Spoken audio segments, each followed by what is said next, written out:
ठीक है, घोषणा करना। ठीक है।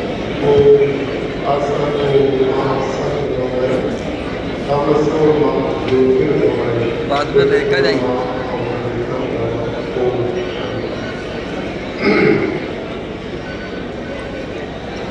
हमारे बीच में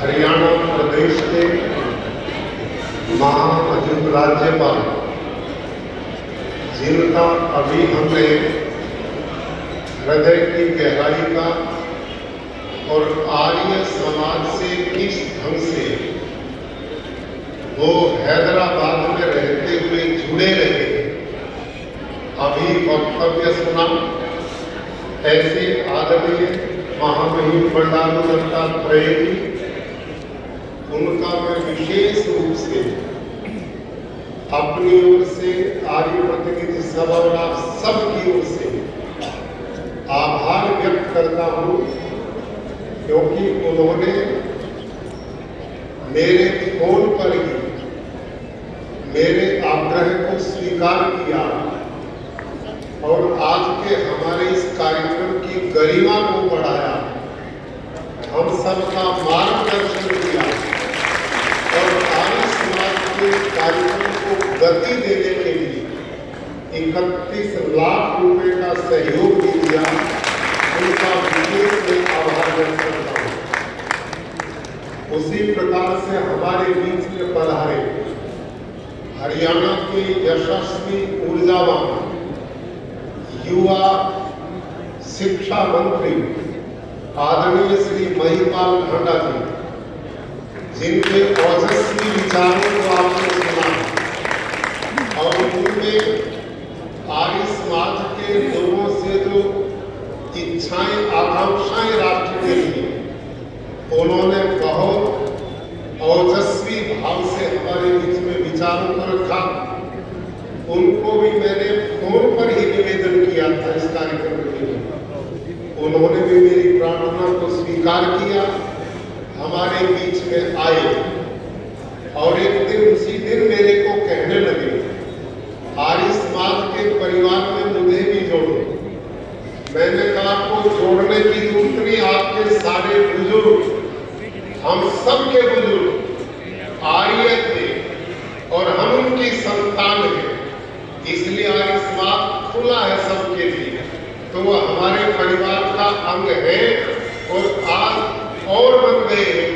इस करके मुझे उनका विशेष अभिनंदन करता हूँ और उन्होंने भी आर्य समाज के प्रचार को गति देने के लिए 21 लाख रुपए का सहयोग प्रदान किया। उनका मैं विशेष रूप से आभार व्यक्त करता हूँ।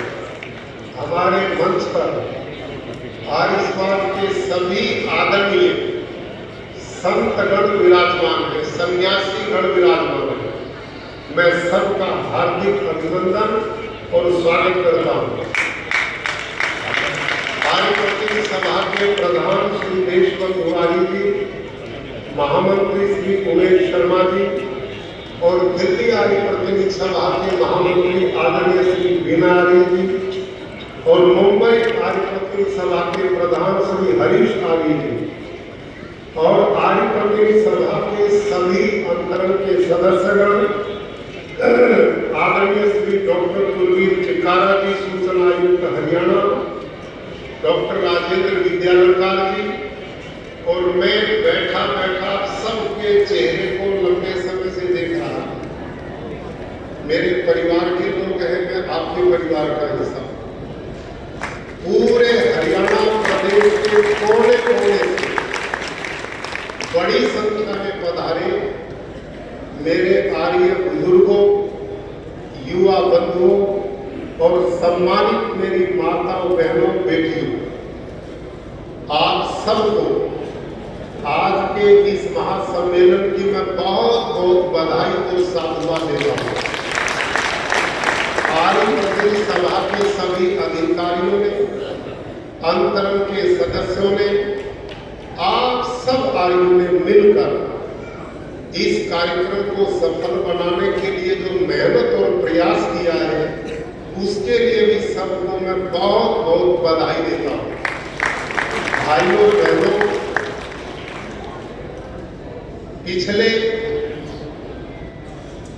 साल से हम महर्षि दयानंद सरस्वती की 200वीं जन्म जयंती और अब आर्य समाज की स्थापना का 150 साल पूरा हो रहा है। इस कार्यक्रम को निरंतर मना रहे हैं। हमारे बीच में विनय आर्य जी, जिनको मैं बहुत बहुत बधाई देता हूँ। आर्य समाज की वो धरोहर है, आर्य समाज की बहुत बड़ी यश और प्रतिष्ठा है, जिन्होंने एक बहुत बड़ा सम्मेलन दिल्ली में जवाहरलाल नेहरू स्टेडियम में किया था, जिसमें लाखों लोग उपस्थित थे आर्य समाज के। और भारत के यशस्वी प्रधानमंत्री श्रीमान नरेंद्र मोदी जी ने उस कार्यक्रम को प्रारंभ किया था और उन्होंने जो वक्तव्य दिया था, पार्टियों को याद होगा, उसमें वो ऐसे बोले थे कि आर्य समाज का कोई मजा हुआ सन्यासी होता है या उपदेशक प्रचारक होता है। और उन्होंने ही हम सबको प्रेरणा दी थी कि ऋषि दयानंद का उपकार ये देश भूल नहीं सकता। आर्य समाज ने इस देश की जितनी कुरीतियां थी उनको दूर करने के लिए, जात पात के भेद को मिटाने के लिए, राष्ट्रवाद के लिए, गौ के लिए, नारी जाति के लिए, कोई ऐसा क्षेत्र जिससे राष्ट्र का विकास हो, वो सब काम महर्षि दयानंद ने किए। तो प्रधानमंत्री जी ने हम सबको उस समय कहा था, यह कार्यक्रम भारत सरकार करेगी और ये निरंतर 2 वर्षों तक चलने चाहिए। और उसका परिणाम ये हुआ, एक कार्यक्रम में जो आर्य प्रतिनिधि सार्वदेशीय कार्य प्रतिनिधि सभा के नेतृत्व में हुआ, विनय आर्य जी ने उसका बहुत अच्छे ढंग से संचालन किया और पूरे देश और विदेश को उसके साथ जोड़ा। उसके बाद दिल्ली आर्य प्रतिनिधि सभा ने दिल्ली के तालकटोरा स्टेडियम में कार्यक्रम किया। उसमें भारत के गृह मंत्री आदरणीय श्री अमित शाह जी आए और उन्होंने आर्य समाज के प्रति जो सम्मान भाव व्यक्त किया, आपके उसमें भी लोग रहे होते। उसके बाद ऋषि दयानंद की जन्मभूमि टंकारा गुजरात, आज तक ऐसा सम्मेलन पहले कभी नहीं हुआ था टंकारा में, जैसा गत वर्ष फरवरी में सम्मेलन हुआ। उस सम्मेलन को भारत के प्रधानमंत्री जी ने वर्चुअल संबोधित किया और भारत की राष्ट्रपति श्रीमती द्रौपदी मुर्मू उस कार्यक्रम में सम्मिलित हुई।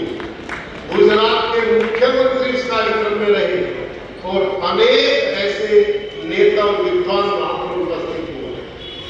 तो मैं समझता हूं कि महर्षि दयानंद की 200वीं जन्म जयंती पर भारत देश के अलग अलग कोनों में निरंतर कार्यक्रम चल रहे हैं। अब आर्य प्रतिनिधि सभा के प्रधान श्री हरीश आर्य जी हमारे बीच में आज निमंत्रण लेकर के आए और इस महीने के अंत में वहां पर भव्य कार्यक्रम होने वाला है। इसी प्रकार से छत्तीसगढ़ आर्य प्रतिनिधि सभा भी वहां एक कार्यक्रम करने जा रही है। अलग अलग भारत के कोने कोने में कार्यक्रम चल रहे हैं। भाइयों बहनों, आर्य समाज एक वो संस्था ऋषि दयानंद ने इस देश को दी, जिसने ऐसे समय पर इस देश में नवजागरण का काम किया जब ये देश अंधविश्वास में पड़ा हुआ था, जात पात में डूबा हुआ था। ये देश अनेक प्रकार की कुरीतियों का शिकार था। वेद को हम भूल चुके थे, भारतीय जीवन मूल्य से हम विमुख हो चुके थे। महर्षि दयानंद सरस्वती ने अलख जगाई, पूरा जीवन मानवता के कल्याण के लिए लगाया। ऋषि दयानंद ने आर्य समाज के 10 नियम लिखे। उनमें छठा नियम बहुत मजबूती से अपनी बात कहता है कि आर्य समाज का मुख्य उद्देश्य संसार का उपकार करना है, अर्थात शारीरिक, सामाजिक और आत्मिक उन्नति करना। ऋषि दयानंद का चिंतन बहुत ही व्यापक चिंतन था। वो वेद के उद्भट विद्वान थे, भारतीय संस्कृति के पुरोधा थे। उन्होंने अकेले ऐसे समय में लड़ाई की थी जब उनका साथ देने वाला कोई नहीं था। भाई और बहनों, मेरे से पहले आदरणीय महामहिम महोदय ने, आदरणीय भांडा जी ने, विनय आर्य जी, अन्य वक्ताओं ने हम सबको जो आह्वान किया, आज समय बदल रहा है। जो समय चुनौतियां थी उस समय में, वो हमारे उस समय के आर्य समाज के सन्यासियों ने, आर्य समाज के प्रचार उपदेशकों ने उन सब चुनौतियों को स्वीकार करते हुए समाज की जागृति का काम किया। लेकिन आज वो चुनौतियां लगभग समाप्त सी हो रही है। अब नारी शिक्षा की बात जहां तक कहे तो आज आर्य समाज ऋषि दयानंद की विचारधारा के कारण नारी जाति पूर्ण सशक्तिकरण की ओर बढ़ चुकी है। कोई ऐसा क्षेत्र नहीं जहां हमारी मां बहन बेटियों ने धर्म ध्वजा ना गाड़ दी। हर क्षेत्र में कीर्तिमान स्थापित किया। आज ये बहुत बड़ी चुनौती नहीं रही। आज जात पात का भी जहर इतना नहीं बचा जो उस काल में था। आज शिक्षा का प्रचार भी काफी हो चुका है। इस प्रकार की जो चुनौतियां वो अब नहीं है जो उस समय थे।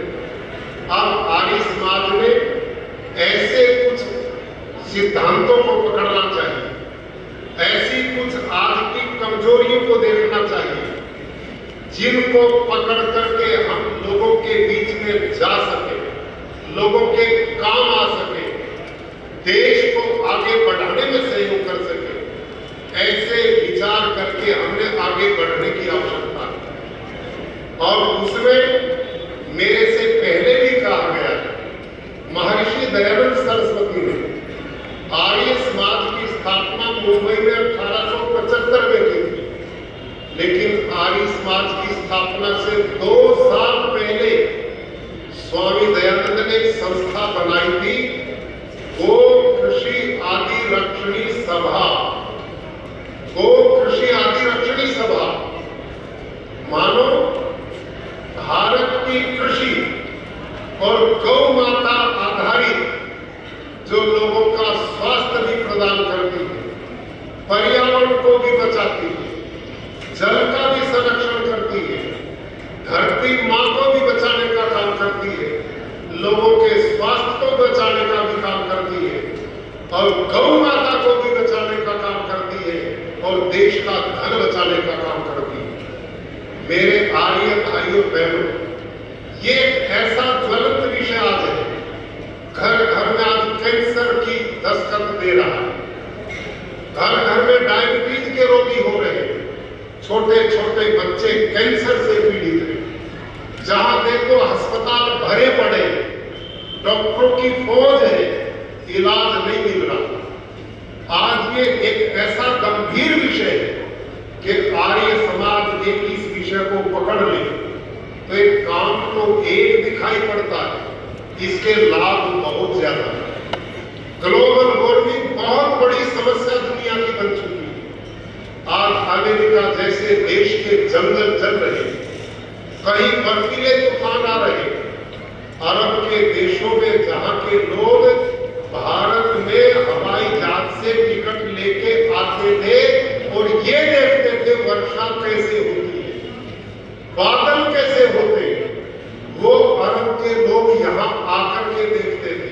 अभी 4 दिन पहले वहां बाढ़ आ रही है, वहां गाड़ियां बह रही, कई समुद्री तूफान आ रहे हैं। अब गर्मी इतनी भीषण पड़ने वाली है कि आपको और हमको वो हिलाएगी। ये सब कुछ क्यों है? ये ग्लोबल वार्मिंग, जलवायु परिवर्तन। और इस जलवायु परिवर्तन में जहां हमारी अन्य दल कारखाने गाड़ियां जहाज प्रदूषण फैलाते हैं, ये जो रासायनिक खेती है ना, ये भयंकर प्रदूषण फैलाती है। आपको इस बात की जानकारी होनी चाहिए कि इस पर्यावरण को बिगाड़ने में कार्बन डाइऑक्साइड गैस बहुत बड़ा योगदान करती जलवायु को खराब करने का। लेकिन मेरे किसान भाइयों और आर्य भाइयों ध्यान से सुनना, जब यूरिया डीएपी को आप खेत में यूं छिड़कते हो तो इस यूरिया डीएपी में नाइट्रोजन होता है, और वो नाइट्रोजन जब ऑक्सीजन के संपर्क में आता है तो एक तीसरी गैस पैदा होती है जिसका नाम है नाइट्रस ऑक्साइड। आप ध्यान करना, वो nitrous oxide carbon dioxide gas से 312 गुनी खतरनाक है इस पर्यावरण के। 312 गुनी। क्या होगा? करोड़ों लाखों टन यूरिया आज धरती पर जहर डाला जा रहा है, पेस्टिसाइड डाल रहे हैं, आपके हमारे बच्चे बीमारी से तड़प रहे हैं, हमारा बहुत धन बीमारी के इलाज में जा रहा है। यदि आज इस काम को ले लें तो जिस प्राकृतिक खेती के चर्चा में पिछले 5-7 साल से कर रहा था, आज वो प्राकृतिक खेती, माननीय प्रधानमंत्री जी ने राष्ट्रीय प्राकृतिक खेती मिशन बना दिया। उसके लिए 1481 करोड़ रुपए उन्होंने मंजूर किया। पूरे देश में 1 करोड़ किसानों को प्राकृतिक खेती से जोड़ा जाएगा। और ये प्राकृतिक खेती क्या है? ये शुद्ध देसी गाय से होती है। जब तक देसी गाय नहीं होगी ये खेती हो ही नहीं सकती। माननीय प्रधानमंत्री जी के सामने हमने ये भी बात रखी, ये गाय सड़कों पर घूम रही है, एक्सीडेंट कर रही है। आज ये बैल है, बेचारों की कोई जरूरत नहीं, ट्रैक्टरों ने उनको खत्म कर दिया। लोग के खेत में घुसते वो मारते हैं, सड़क में आते हैं लोग मारते हैं। इसका हल क्या हो? तो हमने प्रस्ताव दिया कि एक सेक्स सॉर्टेड सीमन बनता है जिससे गाय बछड़ियां ही देगी, बछड़े नहीं होंगे। प्रधानमंत्री जी ने तुरंत उस मिशन को पकड़ा और आपको जान के खुशी होगी, भारत में भारत की टेक्नोलॉजी से निर्मित 1000 मशीनें इस देश में लगाई जा रही है। 2 मशीन का तो मैंने अभी साबरमती आश्रम गौशाला जिसमें 400 सांड है, भारतीय देसी नस्ल के 400 सांड, वहां मैंने उद्घाटन किया। अब क्या होने वाला है, ये जो बछड़े हैं बेचारे धक्के खाते फिरते ये नहीं होंगे पैदा, और बहुत ऊंची क्वालिटी के जो सांड हैं उनसे सेक्स सॉर्टेड सीमन ऐसा बनेगा कि गाय से गर्भित होगी तो बछड़ियां ही देगी, और वो बछड़ियां जिस मां की बेटी उस मां से ज्यादा उन्नत नस्ल की बनकर के आएगी। और ये काम देश में शुरू हो चुका है। और ये सीमन मैं गुरुकुल कुरुक्षेत्र में विदेश से मंगाता रहा, वहां से एक सीमन 1400 रुपए का मैं मंगाता रहा। भारत की टेक्नोलॉजी में एक टीका 600 रुपए में बनना शुरू हो गया, इतना फर्क। और गुजरात में मैंने सरकार से आग्रह किया कि किसान इतना पैसा नहीं दे सकता, आप इसे सस्ता करें, सब्सिडी दें। वो टीका वहां सरकार से हमने कुल 50 रुपए में करवा दिया, किसान को 50 रुपए में मिलेगा। भाइयों और बहनों, गाय की रक्षा गौशालों से नहीं होने वाली, वो तो बाड़े हैं, बंद कर दो बेचारियों, जो खिलाओ सूखा फूका उठा लेती है।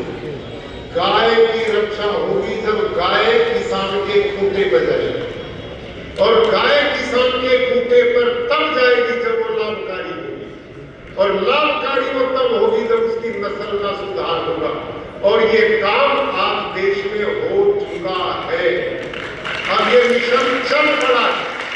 अब पूरे भारत में अगले 3 साल के बाद ये नए बछड़े आपको देखने को नहीं मिलेंगे। इसका प्रबल प्रमाण में गुरुकुल कुरुक्षेत्र में पिछले 1 साल में मैंने गुरुकुल की 100 गायों को ये टीके लगवाए।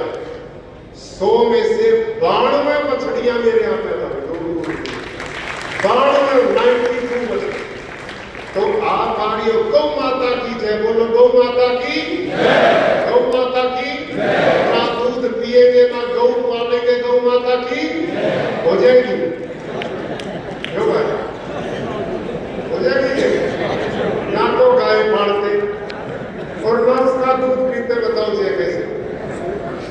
भाई किसान हो, आप किसान भी हैं, मैं आपसे नम्रतापूर्वक आग्रह करता हूं, गुरुकुल कुरुक्षेत्र में हरियाणा सरकार की ओर से फ्री में ट्रेनिंग दी जाती प्राकृतिक खेती की, गौपालन की।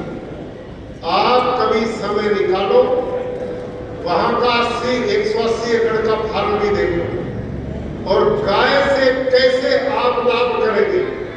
इस समय मेरे पास साहिवाल नस्ल की 22 लीटर तक की गाय है, एक दिन में 22 किलो, और मेरा लक्ष्य है उसको 25 लीटर में ले जाने का। जब देसी गाय 18, 20, 25 लीटर दूध देगी तो फिर कौन मारेगा उनको, कौन वो खड़ा भेजेगा, घर में आएंगी कि नहीं आएंगी। तो ये है तरीका, और ये ही तरीका कैसे बना। एक दिन माननीय अमित शाह जी ने मेरे से पूछा कि आचार्य जी जिस प्राकृतिक खेती का प्रचार आप करते हैं ये तो देसी गाय के बिना होगी नहीं। कहा जी नहीं होगी, और बोला ये तो बची नहीं, कहा नहीं बची, तो फिर इसका तो लिए अभियान चलाना पड़ेगा। मैं कहा जी अभियान के बिना गाय माता नहीं बचेगा और नस्ल सुधार के बिना नहीं बचेगा। तभी से अभियान भारत सरकार ने लिया और माननीय प्रधानमंत्री जी ने ये अलग से मिशन, अलग से करोड़ों रुपए रिसर्च पर लगाकर, और ये मशीनें अब चालू होगी भारत में।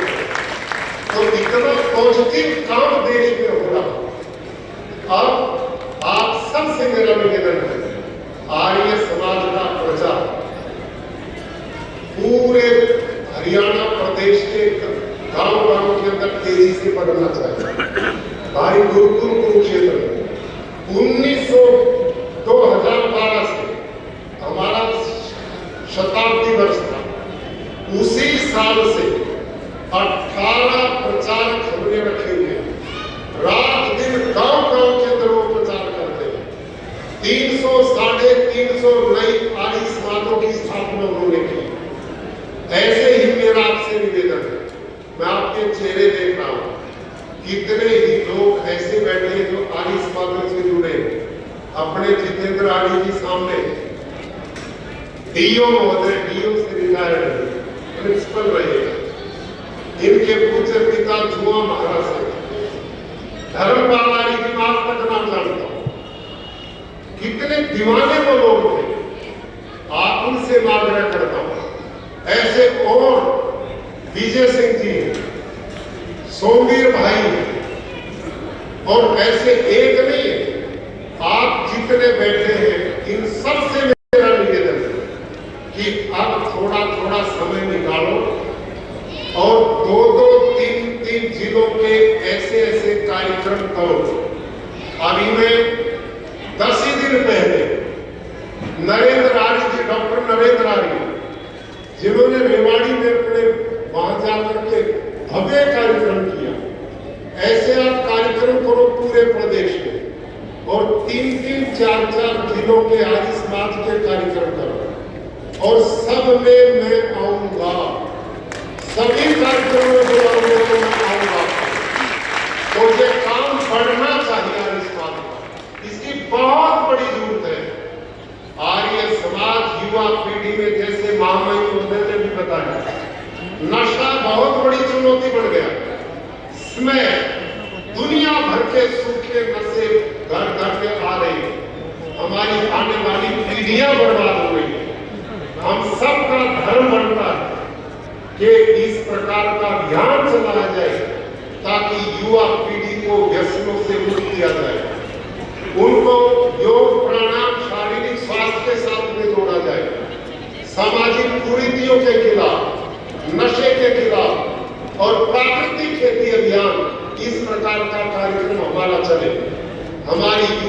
संस्कृति में स्वाध्याय का एक वातावरण बने। आर्य समाज के ऋषि दयानंद के ग्रंथों को पढ़ने पढ़ाने की परंपरा पैदा हो। युवा पीढ़ी में योग के आर्य कीर्तन के शिविर ज्यादा से ज्यादा लगने चाहिए। और अब की बार में आचार्य जी से निवेदन करता हूं, स्वामी देवव्रत जी से, हम आपके साथ हैं। कोई ऐसा जिला ना बचे जिसमें हमारे आर्य कीर्तन के शिविर और जून में ना लगे। सब में आग लगाइए। हम हर प्रकार के सहयोग के लिए तैयार हैं। युवा बच्चों को, किशोर बच्चों को बचाना है, नशों से बचाना है। वो माता पिता का सम्मान करें, अपने बड़ों की इज्जत करें, अपनी कुल की परंपराओं को समझे, अपनी संस्कृति को जाने, अपने आर्य समाज और वैदिक मूल्यों को जाने। इसका प्रचार हम सब आर्य कीर्तन के शिविर के माध्यम से करें। और उन शिविरों में आपसे निवेदन है, अधिक से अधिक अपने बेटे बेटियों को भेजें, ऐसा भी मेरा निवेदन है। बीनाली जी ने आपका आह्वान किया। आने वाले अक्टूबर में एक भव्य इस कार्यक्रमों की समापनता का कार्यक्रम होगा। वो ऐतिहासिक कार्यक्रम होगा, दिल्ली का अब तक का सबसे विशाल और भव्य कार्यक्रम होने वाला है। उसकी भी हम अभी से तैयारी करें। और हमारे हर 2-2, 3-3 जिले के ऐसे कार्यक्रम आर्य समाज के होंगे, तो हम उसमें और युवा पीढ़ी को जोड़े, नए युवाओं को जोड़े, जिससे ऋषि दयानंद आर्य समाज और वेद का प्रचार हो सके। आप बड़ी संख्या में आए। मैं पुनः सभी संतगण, सन्यासी महानुभावों का, आर्य प्रतिनिधि सभा के सभी अधिकारी, सदस्य, अंतरंग सदस्यों का, और विशेष करके आज के माननीय मुख्य अतिथि और हरियाणा प्रदेश के महामहिम आदरणीय श्री बंडारू दत्तात्रेय राज्यपाल महोदय का, और आदरणीय श्री महिपाल नाहटा माननीय शिक्षा मंत्री जी का विशेष आभार व्यक्त करता हूँ कि वो आए, आर्यों को एक नई प्रेरणा दी और अपने मिशन को आगे बढ़ाने की दिशा में उन्होंने प्रेरित किया है। इन सब का धन्यवाद। और आप सबका भी धन्यवाद करते हुए भी भाई राणा साहब से निवेदन किया, उन्होंने प्रार्थना स्वीकार की, आदरणीय महामहिम जी ने की। मैं बहुत दूर हूँ, लेकिन दूर का होते भी 21 लाख रुपए में भी प्रत्येक समाज और बढ़ाए, खूब प्रचार मिशन को चलाए। यहाँ गाड़ियां खड़ी में नहीं है, इनका पहिया बढ़ना नहीं चाहिए। आर्य समाज का प्रचार निरंतर बढ़ना चाहिए, इसकी जरूरत है। और इस दिशा को मिलकर के